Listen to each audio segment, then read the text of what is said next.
دیکھتے رہے۔ السلام علیکم وآداب ناظرین، آپ دیکھ رہے ہیں ATN نیوز، میں ہوں کفایت اللہ سعید۔ آج آپ تمام لوگوں کو دل کی امیر ترین گہرائیوں سے عید مبارک پیش کرتا ہوں۔ آج بات کرنے کے لیے میرے ساتھ سماجی کارکن ریاض احمد شیخ صاحب ہیں اور کانگریس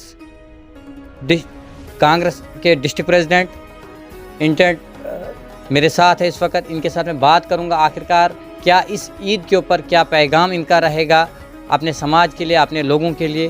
ریاض صاحب، آپ کا بہت بہت خوش آمدید، ویلکم ATN نیوز میں۔ کفایت صاحب، آپ کا بہت بہت شکریہ۔ سر، عید آ رہی ہے، کیا پیغام ہے اپنے عوام کے نام؟ دیکھیے، ہماری جو کانسٹیچوئنسی ہے یا اس کے باہر بھی ہماری اپنی DDC کانسٹیچوئنسی کے یا گدرا کانسٹیچوئنسی ہے یا اب اسمبلی کانسٹیچوئنسی جو بنی ہے نئی، میں ان تمام اس کانسٹیچوئنسی میں رہنے والے تمام بزرگوں، دوستوں، بھائیوں، بہنوں، ماتاؤں سے مخاطب ہو کر اپنا پیغام ایک دینا چاہتا ہوں کہ اس رمضان کے مہینے میں کافی لوگوں کو مشکلات کا سامنا کرنا پڑا ہے، کیونکہ کبھی پانی نہیں، کبھی بجلی نہیں، کبھی راشن نہیں، کبھی تیل نہیں، کبھی کچھ نہیں۔ تو ہم نے اور میری جو آس پاس کی ٹیم ہے، ہم نے مل کے بہت کوشش کی، کافی حد تک ہم نے کوشش کی کہ ہم ان مشکلات کا ازالہ کریں، لیکن ایڈمنسٹریشن یا سرکار ٹس سے مس نہیں ہوئی۔ ہم نے کافی گڑ گڑایا، ہم نے بہت شور مچایا، ہم نے میڈیا سے بھی کہا، میڈیا میں بھی بولا، ہم نے لوگوں کو گھر گھر جا کر بولا، لوگوں کے مشکلات کو دیکھا، جو ہم سے ہو سکا ہم نے پوری کوشش کی کہ ہم ان مشکلات کا ازالہ نکالیں۔ مگر پھر بھی میں مبارکباد دینا چاہتا ہوں اپنی تمام کانسٹیچوئنسی کے لوگوں کو کہ انہوں نے اس ماہ سیام میں پرامن طریقے سے، یہ ماہ سیام جو گزرا بہت ہی اچھے طریقے سے گزرا۔ تو میں اب عید الفطر کا موقع آج میں ایڈوانس میں ان تمام بھائیوں، بہنوں، بزرگوں، دوستوں اور اس تمام جنتا کو عید الفطر کا مبارکباد دینا چاہتا ہوں۔ یہ عید الفطر ان تمام بھائیوں کے لیے خوشحالی، خوشی اور امن، سکون اور چین لائے۔ آنے والا سال جو ہوگا انشاءاللہ بہت ہی اچھا ہوگا، بہت ہی اچھا گزرے گا۔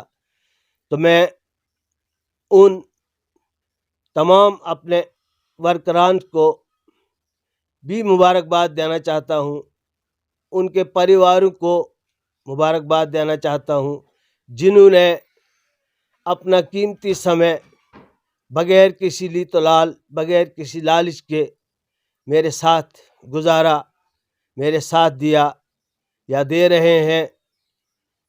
تو میں ان کو بھی عید الفطر کی مبارکباد دیتا ہوں، اور لوگوں کو یہ میسیج دینا چاہتا ہوں کہ جتنے بھی آس پاس کے ورکر ہیں میرے، انہوں نے اچھی طرح سے اس ماہ رمضان کو نبھایا۔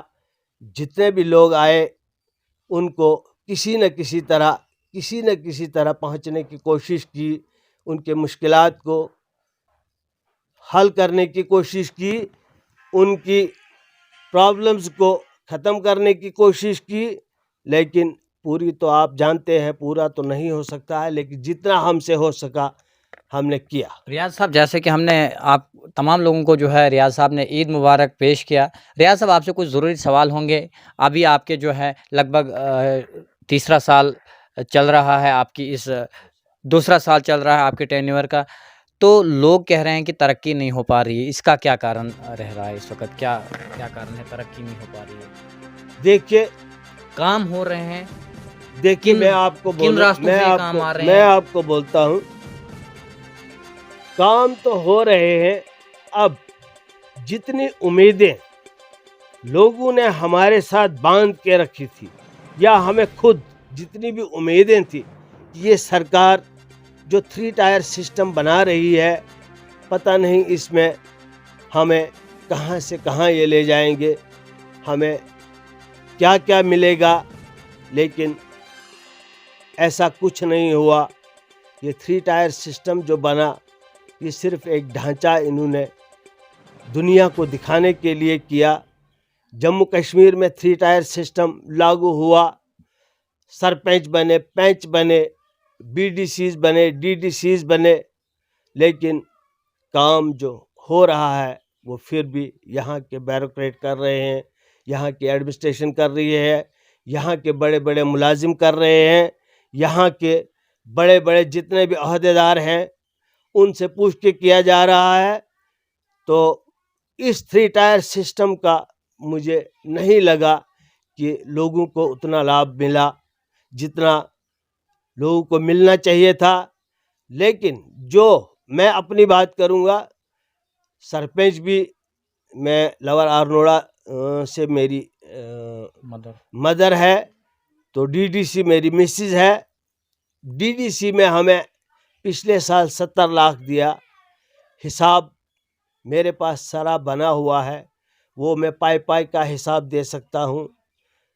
جو 23 لاکھ پچھلے سال سرپنچی کا ملا، اس کا بھی میں حساب دینے کے لیے تیار ہوں، میرے پاس بنا ہے۔ جو اس سال ملا ہے، ایک سائڈ سے آپ کہہ رہے ہیں کہ میرے پاس پورا حساب ہے، 70 لاکھ مجھے ملا، اس کے بعد 23 لاکھ ملا، میرے پاس پورا حساب ہے، پھر کیوں ہر گاؤں سے یہ بولا جا رہا ہے کہ ہمارے پاس کام نہیں آ رہے ہیں؟ آپ تھوڑا سا بتائیں گے کہ وہ کام کہاں جاتے ہیں؟ ہاں، وہ میں بتاؤں گا آپ کو۔ دیکھیے، ایک پنچایت کی آبادی جو ہے، جو پاپولیشن ہے، وہ 3 سے 4,000، 5,000، 6,000 ایک پنچایت کی آبادی ہے، جبکہ ہر سال دیکھیے آپ جانتے ہیں کہ غربت تو ہمارے علاقے میں، ہمارے ایریا میں بہت زیادہ ہے۔ ہر سال ہمیں سرپنچ کو نریگا کے تحت 1.5 کروڑ روپیہ ملتا ہے۔ آپ وہ دیکھیے کہ اس سے لوگ راضی نہیں ہوتے ہیں، خوش نہیں ہوتے ہیں، تو ہمارا جو 70 لاکھ روپیہ ہے وہ ہماری 22 پنچایتوں میں جب ہم تقسیم کرتے ہیں تو وہ 2.5 لاکھ، 2.25 لاکھ، 2.5 لاکھ، 3.25 لاکھ ایک پنچایت میں آتا ہے۔ تو وہ کہاں سے نظر آئے گا کہ یہاں ڈیولپمنٹ؟ 2.5-3 لاکھ سے آج کون سی ڈیولپمنٹ ہوتی ہے؟ آپ ذرا مجھے یہ بتائیں، جب 1.5 کروڑ سے ایک پنچایت میں ڈیولپمنٹ نہیں ہو رہی ہے تو 70 لاکھ سے 22 پنچایتوں میں کون سی ڈیولپمنٹ ہو سکتی ہے؟ ریاض صاحب، یہ بھی جاننا چاہوں گا، چلیے آپ نے کہا 2.5 یا 3 لاکھ کی بات، پر لوگ کہہ رہے ہیں کہ وہ ہو نہیں رہا ہے، تو وہ آخرکار وہ کون سے لوگ ہیں مطلب اس میں جو شو نہیں کر رہے ہیں کہ یہ ڈی ڈی سی کا کام ہے یا بی ڈی سی کا کام ہے؟ وہ میں نہیں جانتا ہوں کون سے لوگ ہیں وہ، بہرحال آپ جانتے ہیں کہ اپوزیشن تو ہر انسان کو، میں ایسا کوئی فرشتہ تو نہیں ہوں کہ مجھے اپوزیشن نہیں ہوگی، مجھے بھی اپوزیشن ہے، کیونکہ میں گاؤں جاتا ہوں، گھر جاتا ہوں۔ دیکھیے، ایک بات میں آپ کو بولوں گا، پچھلے سال سے لے کر آج، پچھلی عید الفطر سے لے کر آج عید الفطر تک، جتنے بھی لوگ پچھلے سال ہمارے ساتھ جنہوں نے عید الفطر ہم کٹھی منائی، یکجا ہو کر منائی، لیکن آج وہ لوگ ہمارے بیچ میں نہیں ہے۔ کئی حادثات کے شکار ہوئے، ایکسیڈنٹ ہوئے، ایکسیڈنٹوں میں مارے گئے، کرونا سے مارے گئے، بیماریوں سے مارے گئے۔ میں ان کے لواحقین کو، ان کے پریوار کو ایک